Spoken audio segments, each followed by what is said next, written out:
வணக்கம் மக்களே. இப்போ நம்ம எதை பார்க்க போகிறோம்னு பார்த்தீங்கன்னா, மூவாராம் பாளையத்துக்கும் கீழப்பள்ளத்துக்கும் இடையான கடைசி ஓவரில் பார்த்தீங்கன்னா 9 ரன் அடிக்கணும்.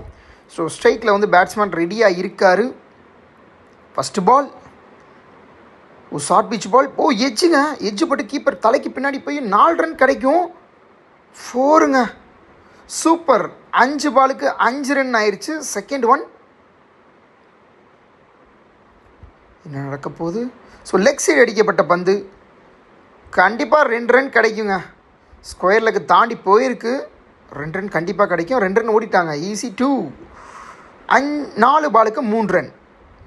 Next one squib shot try பண்ணியிருக்காருங்க. சிங்கிள் கண்டிப்பாக கிடைக்கும். ஆள் இருக்காங்க. சிங்கிள் கட் பண்ணிட்டாங்க. ஸோ நான் ஸ்ட்ரைக்கர்லேருந்து ஓடி வந்துட்டாருங்க. விக்கெட். ஸோ நெக்ஸ்ட் பால் என்ன நடக்க போகுதுன்னு பார்ப்போம். ரொம்ப விறுவிறுப்பாக போயிட்டுருக்குங்க.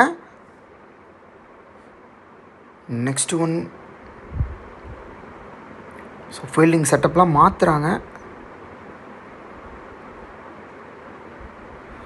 தூக்கி அடிக்கப்பட்ட பந்துன்னு சொல்ல முடியாது. விக்கெட்டுங்க. ஸ்குவிப் ஷாட்டில் விக்கெட் இழந்திருக்காரு. நெக்ஸ்ட் பேட்ஸ்மேன் களத்துக்குள்ளே வந்துட்டார்.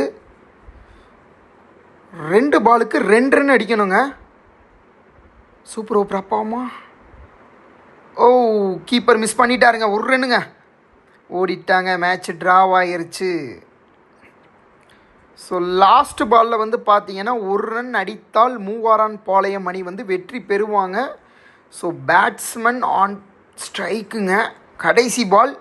சூப்பர் ஓவர் எதுவும் பார்க்க முடியுமான்னு பார்ப்போம். இந்த டோர்னமெண்ட்டில் நடந்த ஃபஸ்ட்டு சூப்பர் ஓவருங்க. நடக்குமா? அற்புதமான கவர் சைடு அடிக்கப்பட்ட பந்து ஒரு சிங்கிளுங்க. மூவாராம் பாளையம் அணிக்கு வந்து பார்த்திங்கன்னா M&M ஸ்போர்ட்ஸ் சார்பாக வாழ்த்துக்களுங்க.